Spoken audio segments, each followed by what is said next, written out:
नमस्कार, मैं हूं संजय शर्मा। आप देख रहे हैं 4 पीएम न्यूज नेटवर्क। इंडिया गठबंधन की रैली देखी मुंबई की आपने? ना देखी हो तो किसी सोशल मीडिया जो न्यूट्रल चैनल हैं, उनके प्लेटफॉर्म पे जाके देख लीजिएगा, क्योंकि गोदी मीडिया के चैनल आपको ये दिखाएंगे नहीं। क्या शानदार भीड़ है! महाराष्ट्र के लोग भी कह रहे थे राहुल गांधी का भाषण आज मन को छू गया। लेकिन गोदी मीडिया नहीं दिखाएगा आपको। वो कह रहा है अब की बार 400 पार। मैं कलकत्ता में था 3-4 दिन। मैंने वहाँ पे स्ट्रीट फूड कस के खाए। पानी के बताशे, वहाँ पे शायद कुलचे बोलते हैं, कुछ और शब्द बोलते हैं, पकौड़ी, चाट, चाय पी, अलग-अलग जगह गया।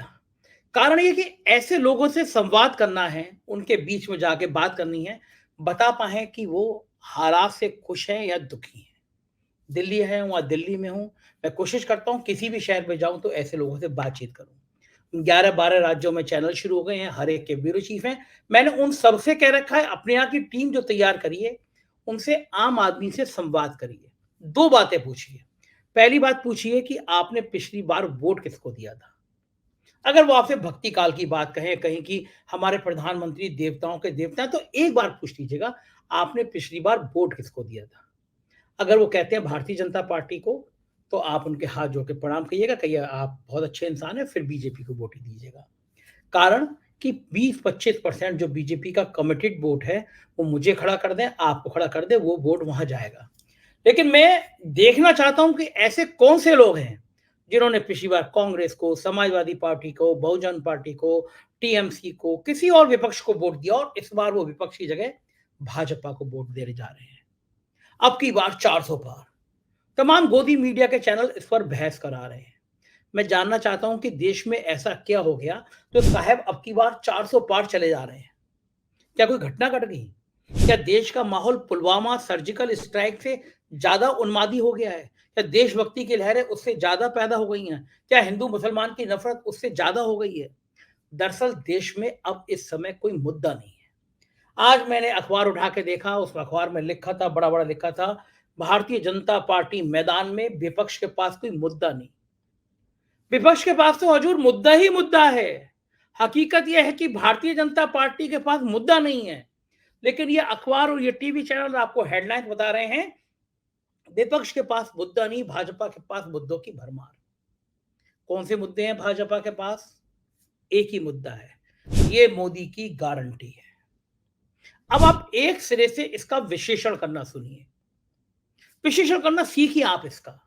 मेरी बातों में मत जाइए। 2014 पे प्रधानमंत्री के वादे ले लीजिए। वादे मतलब गारंटी। और जब मैं एक-एक करके कुछ प्रमुख वादे आपको याद दिलाऊँगा, तो आपको समझ आ जाएगा कि माननीय प्रधानमंत्री जी की गारंटी का मतलब क्या होता है। 2014 से पहले प्रधानमंत्री जी की वो पहली गारंटी जो मेरे मन को छू गई। भारत की सीमा पर हमारे बहादुर सिपाही हेमराज का सिर काट के पाकिस्तान की फौज ले गई। प्रधानमंत्री जी अब तक प्रधानमंत्री नहीं हुए थे, उम्मीदवार थे। उन्होंने देश में हर कोने पे खड़े होकर कहा कि ऐसी नाकारा और नपुंसक सरकार का हम क्या करेंगे, जो हमारे शहीद का सिर काट के ले गए और हम बैठे रहे। भाइयों और बहनों, आपको ऐसी सरकार चाहिए या नहीं चाहिए, जो घर में घुसकर अपने शहीद का सिर वापस लेकर आए? एक नहीं, कई सिर वापस लेकर आए। पब्लिक उन्माद में फैल जाती थी, तालियां बजती थी। अब की बार मोदी सरकार। मेरे जैसा व्यक्ति भी कहता था कि ये व्यक्ति है जो जानता है कि अगर बहादुर का सिर कटा तो उस सिर का मतलब क्या होता है। भारत के जवान का अगर लहू गिरा, उस लहू का क्या मतलब होता है। भारत के जवान का पसीना भी गिरा तो उस पसीने का क्या मतलब होता है। सरकार बन, मोदी जी प्रधानमंत्री आ गए। मेरे को लगा कि अब सबसे पहले काम ये होगा, पाकिस्तान से कहा जाएगा कि हमारे बहादुर शहीद हेमराज का सिर वापस कर दो, वरना तुम्हारी खैर नहीं। शपथ ग्रहण समारोह शुरू हुआ। मुझे लगा हेमराज के परिवार को बुलाएंगे, क्योंकि हेमराज का परिवार एक मुद्दा था, चुनाव में मुद्दा था। मगर हेमराज का परिवार नहीं बुलाया गया। बुलाया गया सिर काटने वाले का परिवार, यानी प्रधानमंत्री नवाज शरीफ को, जिसके घर में सिर घुसकर लाने की बात थी। वो प्रधानमंत्री को हमारे प्रधानमंत्री जी ने अपने कार्यक्रम में शपथ ग्रहण में बुलाया। मैं शौक था, मुझसे ज्यादा परेशान दुखी हेमराज के घर वाले थे। तो ये मान रहे थे, वो विधवा पत्नी थी, वो बूढ़ी मां थी जो मान रही थी कि मोदी जी के आने के बाद, मोदी की गारंटी के बाद शहीद का सर आएगा। आए नवाज शरीफ। तब भक्तों ने कहा कि ये कूटनीति होती है, ये विपक्ष पड़ोसियों को साथ लेने की बात होती है। फिर प्रधानमंत्री जी एक दिन विदेश से लौट रहे थे, अचानक जहाज पाकिस्तान में उतरवा दिया गया। कहा कि आज बर्थडे है नवाज शरीफ का, हैप्पी बर्थडे। अम्मी जान से मिले, पैर छुए, बिरयानी खिलाई, खाई खिलाई, शाकाहारी भी हो सकती है, मांसाहारी भी हो सकती है, शॉल गिफ्ट का आदान प्रदान हुआ। हेमराज का परिवार शायद उस रात सो नहीं पाया होगा। हेमराज की विधवा ने कहा होगा कि इस देश में, जिस देश में कहा जाता था मातृभूमि पर शीश चढ़ाने जाए वीर अनेक, जहाँ कहा जाता था शहीदों की चिताओं पर लगेंगे हर बरस मेले, वतन पे मरने वालों का यही आखिरी निशान होगा। शायद वो बातें कई और थी, वो देश कोई और था, वो जवान कोई और थे, वो क्रांतिकारी और वो थे। इस दौर में तो शहीद के लिए भी राजनीति होती है। क्या वो मोदी की गारंटी नहीं थी? वो मोदी की गारंटी नहीं थी तो कहां है हेमराज का सर? पूछिए आप अपने भक्ति काव से ऊपर उठकर।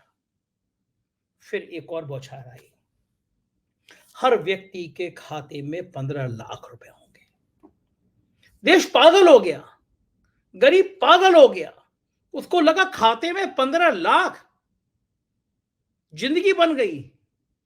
और कुछ दिनों बाद एक इंटरव्यू में अमित शाह जी ने कह दिया वो तो चुनावी जुमला था। क्या नेताओं को यह नहीं लगता कि मंच से खड़े होकर जो बातें कहते हैं वो चुनावी जुमला नहीं होती, वो किसी इंसान का दर्द होता है, किसी इंसान का दिल होता है, किसी इंसान की आत्मा होती है, उसका दिल रोता है। शायद पता ना था इन नेताओं को कि कुछ ऐसा भी होता है, कुछ ऐसा भी होना चाहिए। हर हर घर में, हर सर पे छत होगी, 2022 तक छत होगी। देश की आधी आबादी खुले आसमान के नीचे सोती है, जाड़ों में भी, गर्मी में भी। घर नहीं है, घरों के नाम पर रिश्वत मांगी जा रही है, तमाम वीडियो वायरल हो रहे हैं। यह मोदी की गारंटी नहीं थी।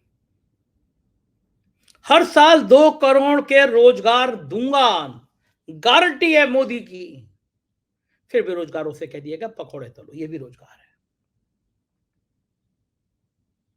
पश्चिमी उत्तर प्रदेश, पूर्वी उत्तर प्रदेश, राजस्थान, मध्य प्रदेश, नौजवान सुबह 3 बजे उठ के दौड़ लगाते हैं। सेना में जाना होता है, सेना में जाना सपना होता है। पूरी जिंदगी कुर्बान हो गई। पहली बार सेना को भी राजनीति का अखाड़ा बना दिया गया।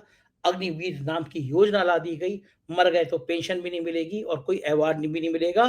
क्या क्या ये मोदी की गारंटी नहीं है? क्या इसको नहीं माना जाए? क्या झूठ ही मोदी की गारंटी होता है? क्या कोई सच से इनका वास्ता नहीं होता है? लेकिन ये मोदी की गारंटी है। एक नहीं दर्जनों वाक्य, हाल ही का वाक्य। महाराष्ट्र में गए प्रधानमंत्री जी, कहा एक भी भ्रष्टाचारी नहीं बचेगा, सबको जेल भेजूंगा।